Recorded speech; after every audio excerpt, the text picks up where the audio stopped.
Okay, we can just start with a short prayer here. Father, grace, the Lord with thee, blessed art thou amongst women, and blessed is the fruit of thy womb, Jesus. Saint Vincent Ferrer, Saint Jude, Lady Victory, Lady Sorrows, Saint Christians, Saint Ignatius, Saint Edmund Campion.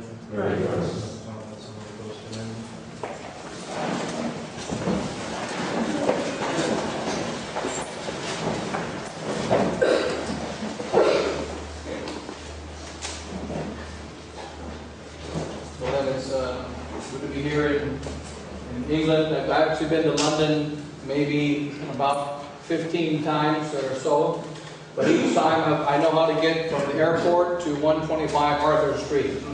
So I can tell you about 125 Arthur Street. I have never seen the Tower of London. I've never seen it downtown London. I know the Tube. I know the stations, the Tube that gets you from the airport, Heathrow, to here. And when we're driving by, I recognize, there's Earl's Court, I know the names of the tube stations, and I know how the tube works. It is to get down to Wimbledon Park and walk up the hill to 125. Because many times I've been here, passing from India. I've been stationed in Asia since 2006, and that's every year since 2009, because Waynesman got transferred here due to making statements that he's been making for the last 30 years, and somebody finally figured it out. So they decided to announce those statements on the same day, January 23rd, in 2009, the same day that they announced the lifting of the excommunications of the 4 bishops. And so shortly after that, he was brought here to London, and I would travel back from India, and then later from the Philippines, or going to India or to the Philippines from the United States. Almost every time would stop at a layover in Heathrow, and then come over here and visit the priests at 125 Arthur Street, particularly the bishop, up in his little attic upstairs. But I've never been to any other place other than that, so I don't know what your tower looks like. I don't know anything about the town, except for there's supposed to be a river and a bridge somewhere, and so on. But in any case, but it's good to be here again in London. And to hear, that I think most of you, we're going around the world trying to establish, what we're doing is the work that we were trained to do. Very simple. I was ordained a priest in order to celebrate the holy sacrifice of the Mass and teach the true faith and condemn errors that are causing our sheep in the world today to go to hell. Not those errors that are not affecting our sheep, but those errors that are affecting our sheep. When you take, I used to raise goats, I used to raise animals. When you take the animals to the vet, you don't give them all the medication that is available in the medicine cabinet. You don't go to the pharmacy and take all the medication available in the medicine cabinet. You take the medicine that is needed for the disease that you have. And the modern world is faced with the disease of modernism. It is faced with the disease of the heresy of evolution, which is the essence of modernism. One of the main principles of modernism, as St. Pius X pointed out in Bashindi, and liberalism. And the new Mass is a religious expression of that modernism. The new sacraments are a religious expression of that modernism. This new Mass, the new sacraments, the new religion is a vehicle that is doing two things. It is expressing the modernism that came from the Council, and it is preparing for the coming of the great beast prophesied in the Apocalypse, who is called the Antichrist. That is what's happening in the church today. The church is being prepared to take the place of the second beast in the Apocalypse, the one that will be the one to be the one that promotes the Antichrist. And right now, we are seeing the fulfillment of the prophecy of Our Lady. And she said in La Salette, Rome will become the seat of the Antichrist, and Rome will lose the faith. Rome has lost the faith, and it is now acting as the seat of the Antichrist. That is the place of power. It is there where the tools of power are going to be used in order to prepare the ground for the coming of the Antichrist. That's what's happening.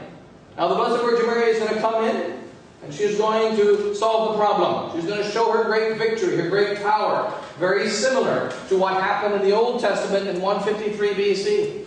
When in that year, which matched December 25th, that particular year, on the day that is called the Feast of Hanukkah, Judas Maccabeus went into the temple and he purified the temple. And he removed the abomination of desolation from the temple, from the holy place. And he purified the temple. He brought in priests. And it says in the book of Maccabees, he brought in priests to bring back the sacrifice into the temple. And it says in the book of Maccabees that there were many priests, but majority of the Jewish priests actually offered the false sacrifice. True priests offered the false sacrifice to Antiochus Epiphanes, and these real priests who offered the false sacrifice, Judas would not allow them to offer the sacrifice. So they were real priests. He said, "Find me priests who have not offered the false sacrifice." And so they went and got priests that didn't offer the false sacrifice. And Judas Maccabeus remained faithful during that time, and God gave him a miraculous victory. And that's very similar to the time in which we are right now. Only the Blessed Virgin can bring a miraculous victory to our present crisis. It is a crisis of the whole faith throughout the whole world. It's not only a crisis in our little parish or in our society of St. Pius X. It is a crisis throughout the whole world, which unfortunately now is entered into the Society of St. Pius X. It has filtered into the Society of St. Pius X. It's like the submarine is protected. You have air inside the submarine. You have life inside the submarine. But when the water starts to come in, your submarine is in trouble. So that's what's happening right now in the Society of St. Pius X. But in any case, I wanted to not go over every detail, but just do a very brief introduction, and then we'll go through just the history of our little resistance movement over the last year and what's happened during the course of that time. But before doing that, we must say just quickly what the crisis is within the society. And what we've been doing a catechism, there's a more complete catechism in other places which are available on the internet. But basically here we're trying to do a short catechism of what's happened to the society. And we'll just be brief here. With regard to the 4 marks, you can say that the 4 marks of the church are 4 signs. They are the signs of the true church. Just like smoke, heat, and light can be signs of fire. There are signs that come from it, and signs that lead to it. So if there is fire, you're going to find heat. If there is fire, you may find smoke. If there's fire, you'll find light. And so these marks or signs come from fire. Whatever the Catholic Church is a church founded by God, created by God. And being a divine church in this earth, it must have a minimum of 4 signs. There are many other signs, but there's a minimum of 4 signs. 4 signs that it must have because it comes from God. First, it has to be 1. Why? Because God is 1. And that's the most important mark. And that's the one that the devil is always trying to get after. The one faith. That's the center of it all. One faith, one set of sacraments, one sacrifice under one head, the Pope. 1 is the first sign. But then this oneness, it creates holiness. We can say the four marks, we can say, are built on top of each other. First 1, and then from the oneness comes holiness. It's from the sacraments, for instance, baptism and confession, that you become holy. Without baptism and confession, you can't become holy. Without the Blessed Sacrament, you can't become holy. And so the holiness is built on the unity of the faith, sacrifice, and sacraments. And so this unity creates holiness. But then the unity and holiness becomes Catholic. Catholic means universal. So when you go inside of the church, you go to Mass, and at the Mass, you are in the presence of Christ, you put Christ inside of you, but then you go out of the Mass. What happens? The holiness becomes Catholic. You tend to carry that holiness outside the church. Next thing you know, there's a statue in your house. There's a rosary in your home, and you're saying the rosary. You're trying to take that holiness which is inside the church, you're trying to put it into the workplace. You're trying to put it into the kingdom. You're trying to put it into every single place where you are. And that's Catholic. Then the 4th sign is apostolic. When we discover that wherever God is not, we want Him to be there. And therefore we have a great desire to spread the faith. So if the devil is going to destroy a soul, and bring it away from God, or destroy a society, like our society is in Pfeiffer, bring it away from God, there are many steps before you can get to the loss of faith or the compromise of faith. Just like in marriage, adultery doesn't happen on the first day and stage one. There are many steps before the adultery. There's the anger with the wife, the fighting, the discontent, the depression, the despair, etc. And the next thing you know, finally there comes an adultery. So likewise, the crisis of 2012 was a crisis of the loss of faith and a compromise of faith in the society of St. Pius X. But this compromise of faith did not begin in 2012. It ended at that time. It came out in public at that time. It became official at that time. We officially united ourselves theologically with modernist Rome. The actual day of signing the piece of paper is irrelevant. I've made men from Kentucky. We make all kinds of deals without signing papers. One time we were building an altar in Denver. A man told me it would cost $70,000 because I only had 3 weeks to put the altar up. The original man was going to put it up. I wasn't going to do that. The big 40,000-pound marble altar. And he says, I can get it up in 3 weeks, but you're going to pay me $70,000. And so I said, okay, no problem. And he came down and put the altar up, and we gave him $70,000. Of course, somebody gave a donation by that time. But there was no signing of the paper. There was no paper, and there was no signed deal. In Kentucky, you don't do that. You give me if you ever go to the Philippines, they have cockfights. Nobody signs papers. There's no signed deals. Everybody bets, and then at the end of the bet, everybody gets their money back, and there's no problem. No paper, no signed deal. And if somebody violates the agreement, that somebody is dead. Now, we don't need a piece of paper, and the crisis in the SSPX is not a crisis of paper. It's a crisis of faith.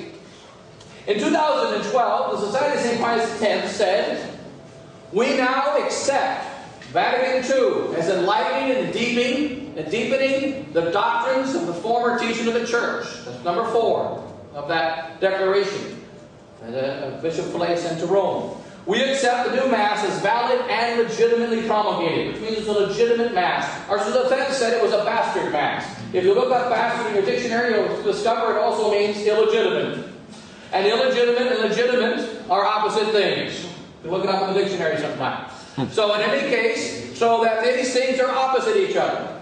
An illegitimate Mass is opposite a legitimate Mass. Our defense said it was a bastard Mass. Bishop Pfeiffer said it's a legitimate Mass. We have a different teaching. We have the acceptance fully of the 1983 Code of Canon Law. And then we have the acceptance that Vatican tradition must be understood in the light of Vatican II, point number 5. And Vatican II must be understood in the light of tradition in such a way that they never contradict each other, which is error, heresy. And so it's not true. That was the conclusion. How do we get there? And then in the July 14th General Chapter, we have the denial of the 2 churches. Ursula Fed made it very clear. The conciliar church is another church than the Catholic Church. And we are members of the Catholic Church. And the more you belong to the conciliar church, the less you belong to the Catholic Church. The more you belong to the Catholic Church, the less you belong to the conciliar church. But they're not the same thing. Just like sin and virtue can exist in the same manner. But sin is never virtue. And virtue is never sin. And what's happening now is we're mixing sin and virtue, mixing truth and lies. It's not a small thing. It's a most grave perversion. How do we get there? There's several stages. We'll go through the 4 marks quickly, and then we'll go through this. 1, and we can look at it as though we'll do it like this. You look at the unity as a tower in the middle, and then outside there's a wall that protects it called holiness. And outside of that there's a wall that protects holiness called Catholicity. And outside of that there's a wall that protects Catholicity, which is called apostolicity. If you're going to attack the unity, you have to get through the apostolic first, you got to get through the Catholic second, you got to get through the holy third, and finally you can destroy the one. Very quickly, done in more detail in other talks, 1994, the attack against apostolicity. The outer wall of apostolicity. That's the day that our Bishop Pfeiffer became a superior. To 1994. And I remember, I was ordained a priest that year, and I remember when Bishop Pfeiffer became a superior, they said, you know, now that Bishop Pfeiffer is a superior of the society, we're going to become more balanced. Because he's Swiss, you know, Swiss, they may not be much, but they're definitely balanced. So there's no high points, there's no low points, even though they have mountains over there. They're just all balanced. And so the fact is that the apostolic was the first thing, we're going to be balanced. The priests are running too hard, and we're going to preserve the priests. Now that makes sense. They always pull out the famous example of America, you know, my home territory. And they pull out the America, well, in America it's terrible because the priests saying 5 masses on a Sunday, which they were. Many priests had 5 masses on a Sunday, but then we cut back to 3 masses on a Sunday. And so they're saying 5 masses on a Sunday. The priests are going crazy, and this priest left, and that priest left, and 1 or 2 priests did leave. Although that's not necessarily the reason why they left, but that was the reason given. And so they say, we burned out these priests, and so we have to protect the priests. They can't be saying 5 masses on a Sunday. And so we're going to have balance and protect the priests. But then what happened? In 1994, when I was ordained a priest, there were 27 priests in the United States, 105 chapels. Now, in 2013, there are 84 priests in the United States of the society, not including the Friends of the Society, but it's 84 of our priests. Put in the Friends, it's much more. And 103 chapels. There's 2 less chapels, and 50 more priests. 3 times the number of priests, 2 less chapels. There were 25 schools, now there's 22 schools in the United States. Now during that time, you see, as you look over these last 18 years, there have been chapels opened, and they make the newspaper. There have been schools open, and they make the newspaper. But what doesn't make the newspaper is the other school that was closed. And the other chapel that was closed, and the masses that were diminished. And so it looks as though, when you see all the newspapers of the society, we're growing, growing, growing. But in fact, we're not growing like we used to. And is it because the possibility of growth is not there? No. Look back at all your chapels. Most chapels in the society predate 1994. There are many that have been opened since then, but most predate it. And it started with this idea of balance and not overworking ourselves. And you have to take care of yourself before you take care of others. This destroys the spirit of charity. Now, it must be done to a certain extent. Yes, there must be a certain balance. But what happens? It continued and continued and continued. So that we no longer feel the essential call of the priest, particularly Archbishop Pfeiffer. He felt the call as a little child of souls begging for Christ. He wanted to be a priest in order to save souls. A priest is one who's there to save souls. This saving of souls is apostolic. Now, you can't do it without the other 3 things. 1, holy and Catholic. But the apostolic is, it's like a man who wants to, Bishop Sheen gives the example. Imagine a man who has heart problems. And his heart is weak. So in order to protect his heart, he ties a tourniquet around all his veins so that all the blood stays in the heart. If you do that, you're going to have a problem. And you can't do that. It's just common sense you can't do that. But that's what happened at the beginning of apostolic. Second stage, Catholic. Catholic means universal. Catholic means you want holiness in a king. You want holiness in the workplace. You want holiness in everything you do. How do we destroy Catholic or begin to break it down in society? Let's not talk about politics. We can't be too political. Let's not talk about science. Father Grun, for instance, wrote a book against evolution in the 1990s. Father Grun, Johannes Grun, several were Grun brothers. I was stationed with them for a while. He wrote a book against evolution in the 1990s. He asked Bishop Pfeiffer, can I write this book? He said, sure. He's German. He wrote it and finished it. Bishop Pfeiffer is Swiss. He didn't think he would finish it. But he did. He finished the book. And so he came back after 3 years, and now I need to print the book. It's like 400 pages. I wrote this book, and Father, let's see, I think Father Weinzel was the one, or another priest, Father Zati, I think at least 1 or 2 priests helped him write it. Father Weinzel, I think, was the other one. They wrote the book. He says, now I need to publish it. He says, you can't publish it. It's forbidden. Well, why is it forbidden? It was because I do not want the Society of St. Pius X name associated with fundamentalism. That's in 1997. Removing Catholic. Right? And why did you let me write the book? By the way, Father Grun was stationed in Menzingen. That was his station. He was stationed in Rickenbach, then Menzingen. He was stationed in the same house as Bishop Fillet and gave him updates on the book. Oh, that's good, that's good, I'm finished. Oh. That's not good. You cannot publish it. Right? And not only can you not publish it in the Society House, you can't get anyone else to publish it. The book is still unpublished. Now, there are many, many other examples of the same thing. In the year 2000, the creation of Anti-Modernism website, which was created in Germany. It was too anti-modernist. Therefore, it was forbidden. It was commanded to be closed by the superiors. So many examples. Why? Because it can't be right-wing extremists. And, of course, there was a move to get rid of Bishop Williamson. That move began in 1999. Why get rid of Bishop Williamson? He was a professor and a rector of the seminary in Winona. Why did they have to get rid of him? Because he's too political. This is the one who talks about Jane Fonda during scripture class. This is the one that talks about, he always associated in our classes, he associated the Catholic faith with today.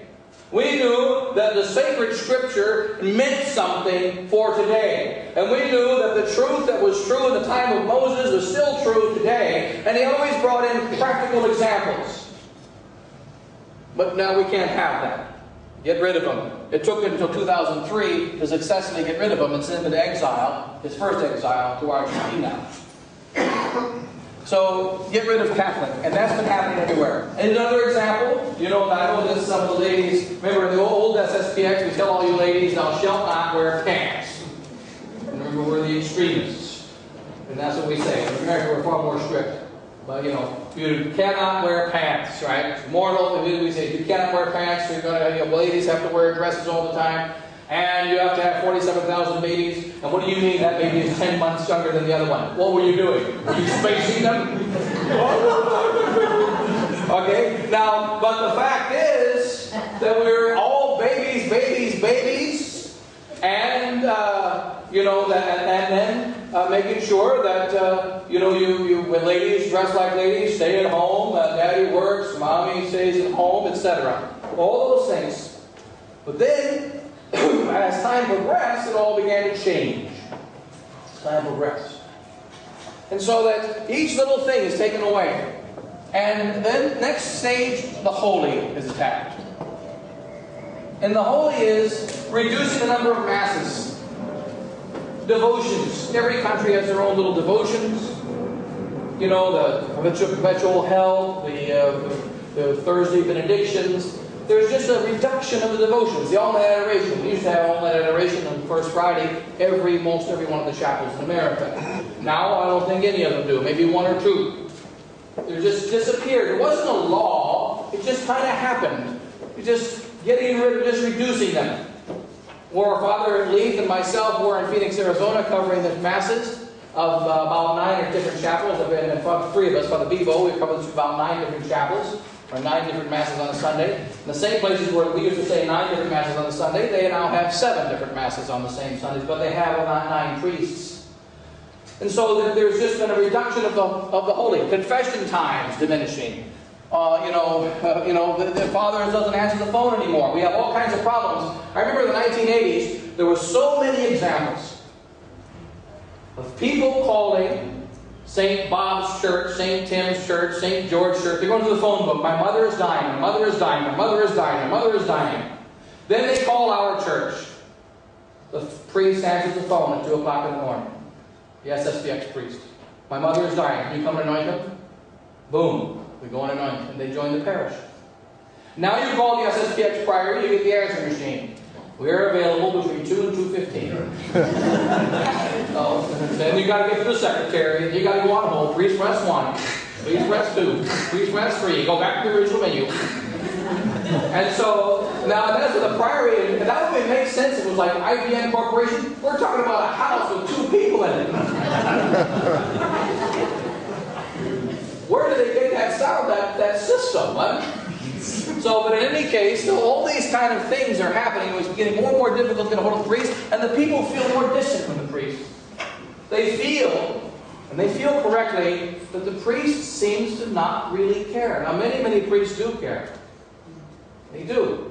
But you see, there's a feeling of a greater distance. And that's the holiness disappearing. And then finally, the one.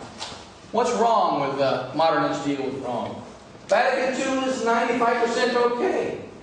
I mean, if you love the faithful, you wouldn't even think that.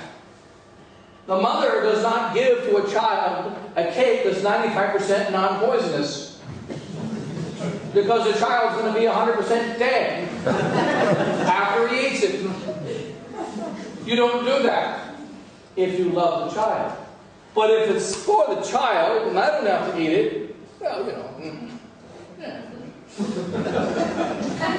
People die every day. So what happens is, first of all, you create this distance. It happens in stages over many years. Can't go there, that's too much there, that's enough. Now let's go through the, and then just so it's clear with regard to the doctrine, by the way, the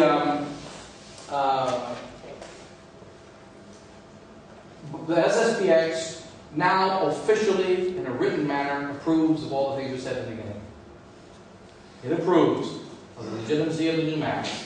And it cannot be changed unless it is officially changed in writing, just like it was officially published in writing. Someone saying verbally, look, I mean, I know I killed your mother and everything, but I'm sorry, I wish it didn't happen. What's the problem? It happened a year ago. Why do you want to put me on trial for murder? That's the kind of logic they're using. They're murdering the faith. And they think that it's nothing really to be worried about. But in any case, we'll go through the resistance thing here. Maybe you can push the... This, we'll just go through a quick history of this last year. In May of 2012, several of us priests, myself, Father Chazelle, Father Francois Chazelle, myself, we spoke out against the modernism going on in the society, and specifically against the change of doctrine from Bishop Flay. At that time, we did not know about the doctrinal preamble, which was already written, but it was not revealed until this year. We only had the public interviews of the public statements of Bishop Flay, which is what we went off of, plus the March Corunum, in which he says we have new friends in Rome, we have a new direction, and we're ready to make a deal with Rome as long as they meet 2 conditions. The first condition is that we allowed to continue to say the Latin Mass. The second condition is that we would be granted a real freedom in practical, concrete circumstances. And we mentioned the Father Couture. We have a famous, I don't know what's his name, the American, I can't think of his name now. But anyway, he was the head of the auto union. He was a gangster. And he ended his life in concrete circumstances. They gave him concrete boots, and they put him in the water. And so he ended his life in concrete circumstances. And yes, Jimmy Hoffa. Right. Jimmy Hoffa. Jimmy Hoffa ended his life in concrete circumstances. I remember when I read that about the concrete circumstances, that mentioned the Father Couture, that Jimmy Hoffa ended his life in concrete circumstances. And so, that doesn't, what does concrete circumstances mean? It means nothing. So in any case, so we spoke out, and we were punished immediately. And myself, it happened to be, I gave 4 sermons. Each sermon I was expecting to receive the punishment the next day, but nothing happened, because Father Couture was traveling. And so and I was in the Philippines. My first 3 sermons were April 29th, and then there was one Sunday I didn't preach, which was the Sunday before May the 20th. And the three Sundays in my parish in Cebu and Bohol in the Philippines. I was a priest in the Philippines. And then on May 27th in Mindanao, the final sermon that was sent throughout the whole world, along with the other 3 sermons, but since it was the most recent one, it kind of became the most sent one. The May 27th sermon of Pentecost last year, in which it mentioned all the doctrinal issues, and said we must not allow this modernist deal with Rome. We were immediately punished. Myself gave a sermon the same day as Father Chazelle. We were both stationed in the Philippines. The father was stationed in Manila. I was stationed in Mindanao, which is the southern part of the Philippines. And I preached in the southern part of the Philippines, in Davao. Father Chazelle preached in Pentecost Sunday last year in Korea. And we did not know, I didn't know he was going to talk, and he didn't know I was going to talk.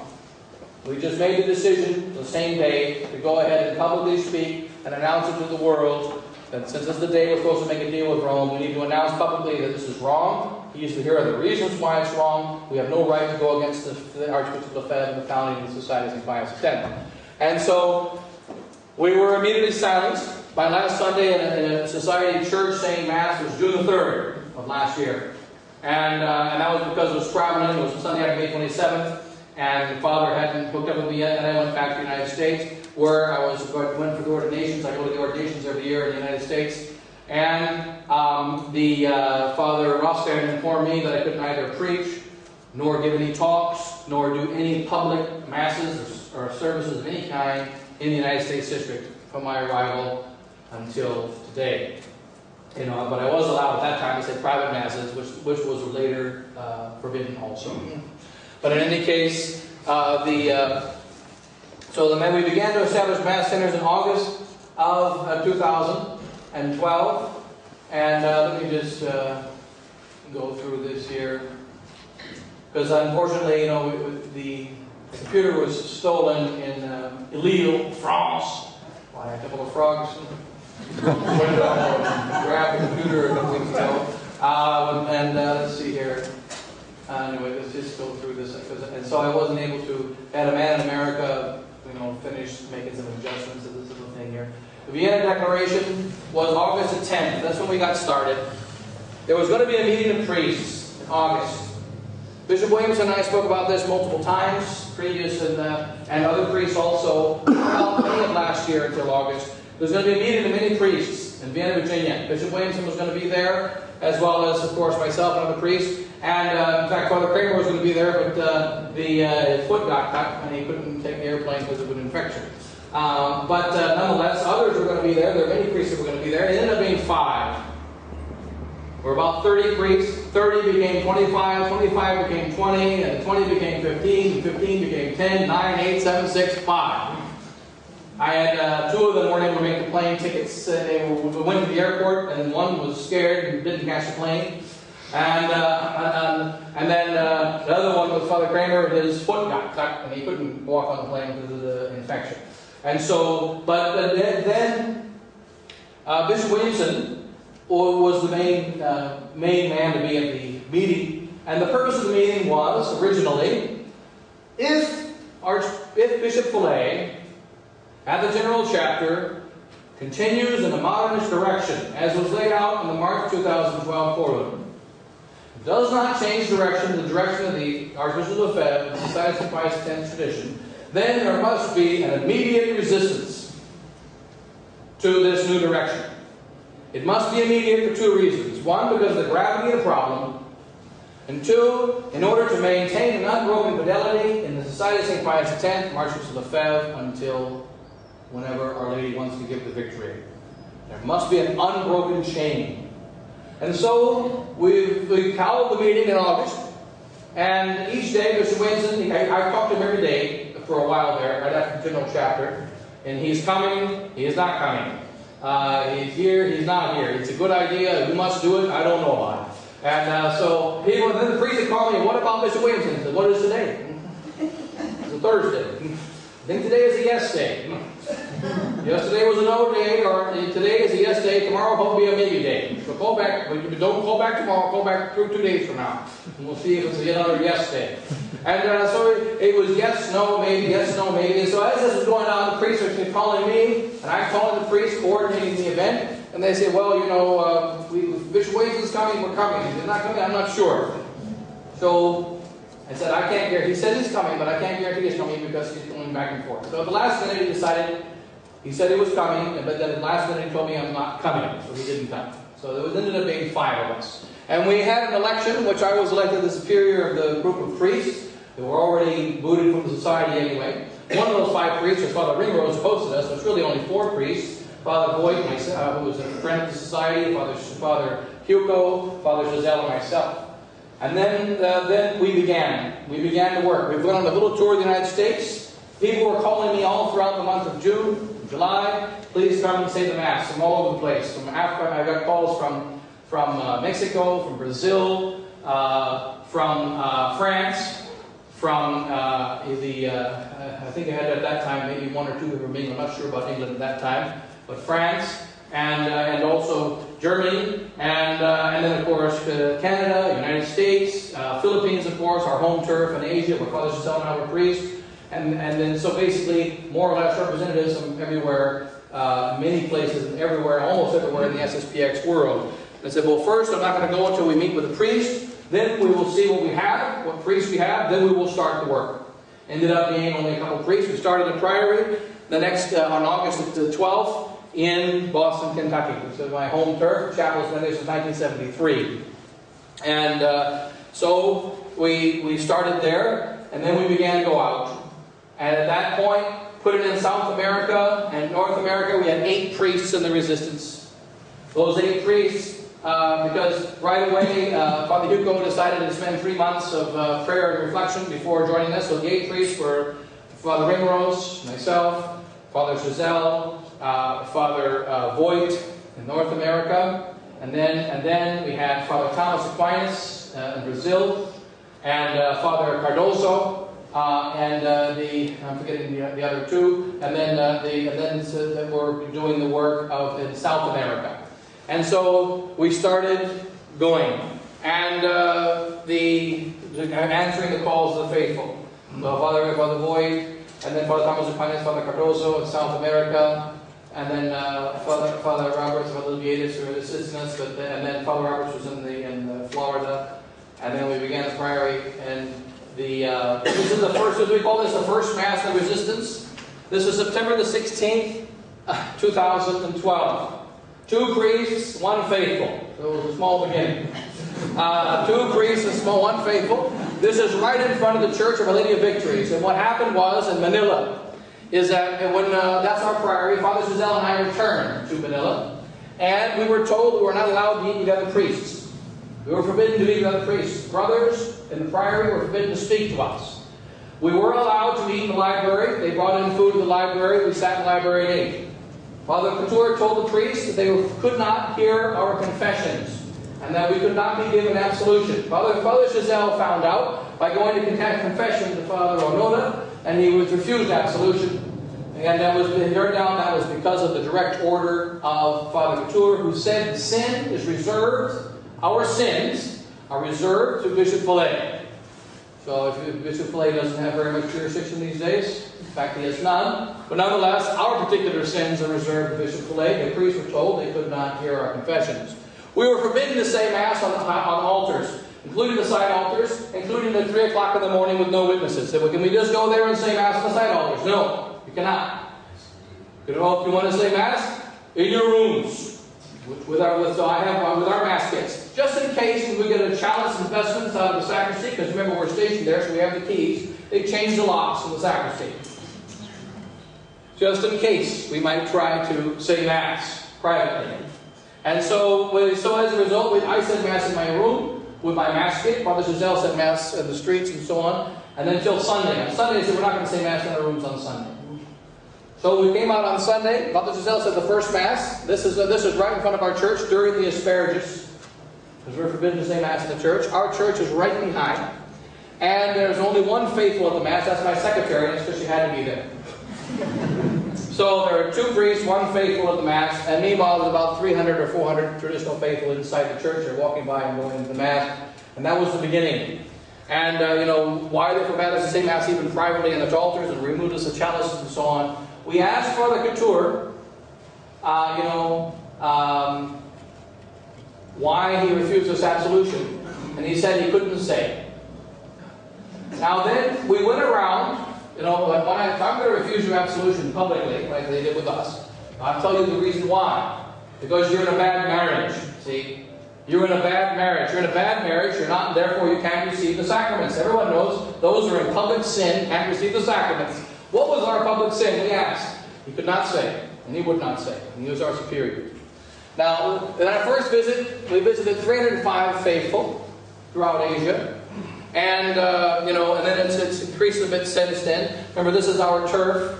And Father Boyd was all alone at home. We picked up Father John Narihai, an old Japanese priest who had been cut off from society, as it says on the Latin Mass. He'd been cut off from society about 10 years ago, had been isolated and alone, and no priests were allowed to visit him. Several priests would come to Japan and would say, well, can we visit the old Father Narihai? No, you cannot. It's forbidden.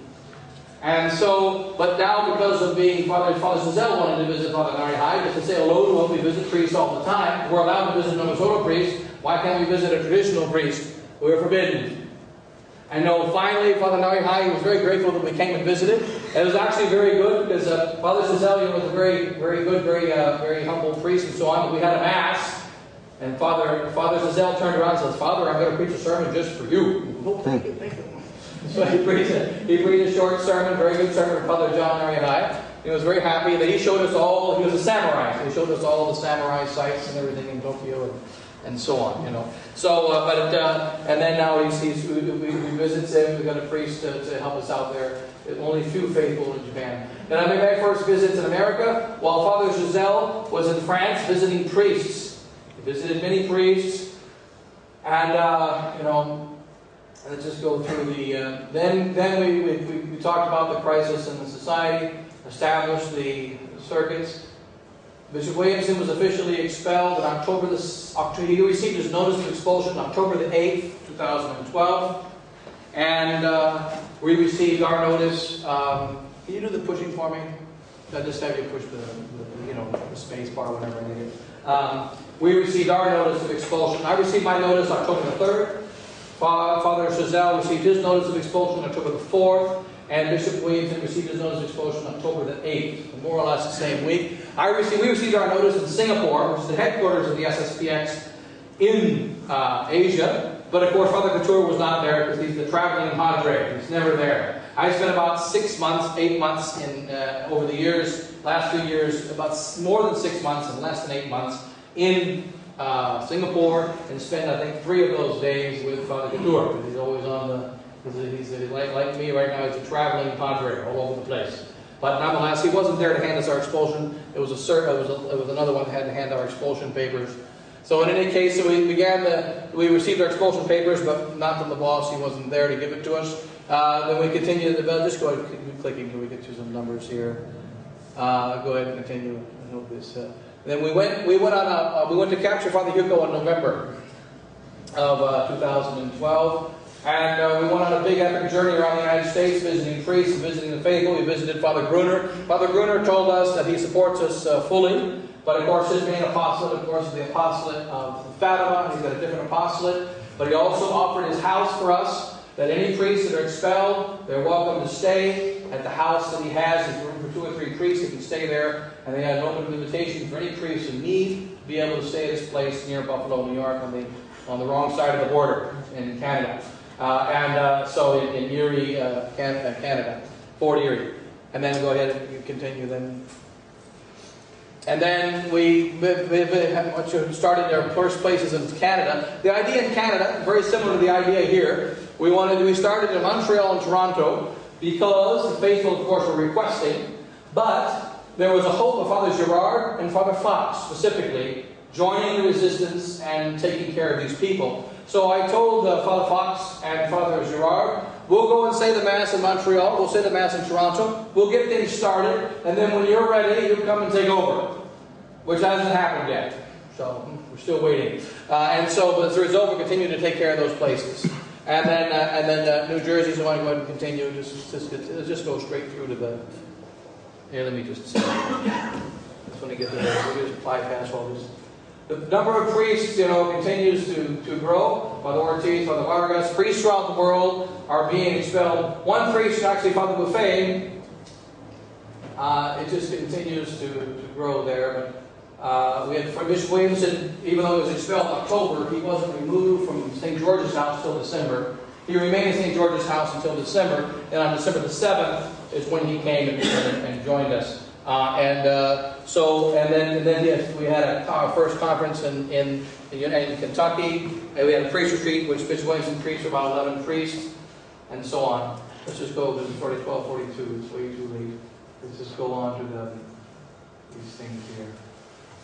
We made a visit to South America, 2 monasteries, and we had a very good priest meeting in South America. And Brazil is standing very strong.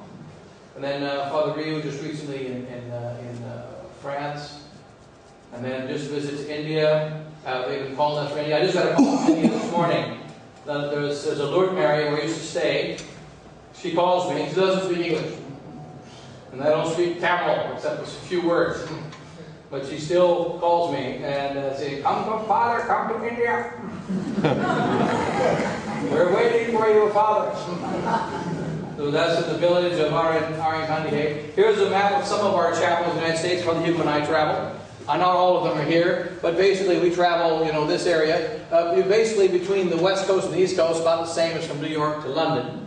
And so, we go around this area, saying the Mass in Toronto and so on. About 25 Mass centers, more or less. And we try to fit them into a more or less 6-week rotation. Here are some of the chapels with numbers of people. The largest is Post Falls at 80, but that's a very large parish there. A couple thousand people, 1,700 people in the parish. And then the next would be New Jersey with 60 or so, but in New Jersey parish, the Society parish, and a couple hundred. And we'll just go to the end here. Manila, the Philippines is increasing. And then let's just go to the end. The priests that are joining. Right now there's approximately 40 priests, so we won't go through them all here. There's about 40 priests. It was originally 8 priests, now there's about 40. And just to see here, in the beginning, we had, in August of last year, this is only in a few months, 4 priests and 2 helping priests. And in the very beginning, so not 8 but 6. And then 350 faithful connected with us, with the Society priests. And then 700 faithful connected with the other 2. That would be Father Ringrose, and no, forget about Father Roberts, another couple missing there, and Father Thomas Aquinas in Brazil. And then now, it's about 40 priests, 20 priests in the Society of Pius X, and 20 other priests. Plus, there's some other priests that unfortunately have kind of gone in the direction of St. Thomas. 3 or 4 priests that have done that, so we didn't put them in the list. But those priests were expelled because of this crisis. So those aren't, but they also, we got about 2,000 faithful going to our masses, and another 1,500 faithful going to the other priests' masses. And that's right now. And what we're trying to do here, I hate these long things. I'm going to do a Bishop Fillet 7-hour conference, so be ready. So we're going to stop here in just 2 minutes. So in any case, this is what's happening right now. But we're establishing parishes throughout the world. We're answering the calls of the faithful. We started Dublin and Scotland. Now we want to get started down here. And the purpose of this meeting really is to establish the actual resistance chapels. If the priests here can see the strength of the faithful, it helps encourage them to be able to stand up. If they don't stand up, they'll never stand up. We're seeing the priests slide. So if they don't stand up, they never will. It's 12:46. So I'll just close for now. But just a couple, what time is it? 1:30 is the next talk, right? Is that correct? 1:30? Yeah, so we'll make it 1:45. And then we'll just close here. But it is just any quick questions, but very brief. And then we'll call it. What questions? Yes?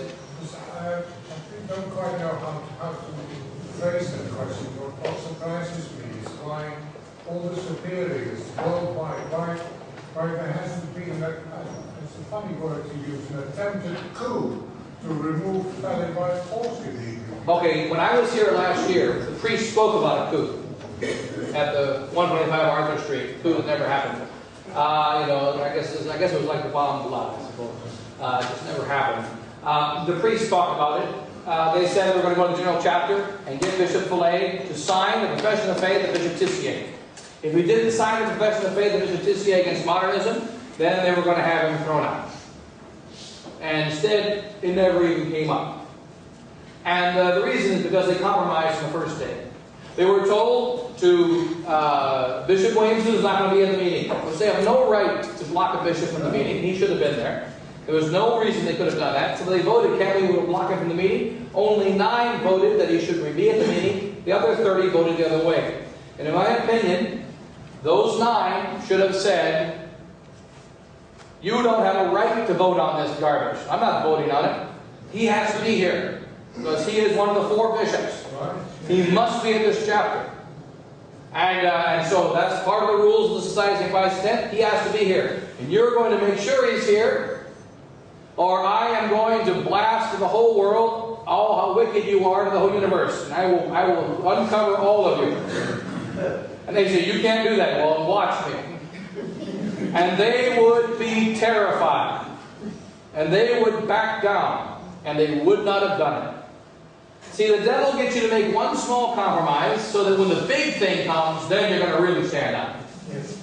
But the next thing you know is, one compromise leads to another. Compromise again. Right?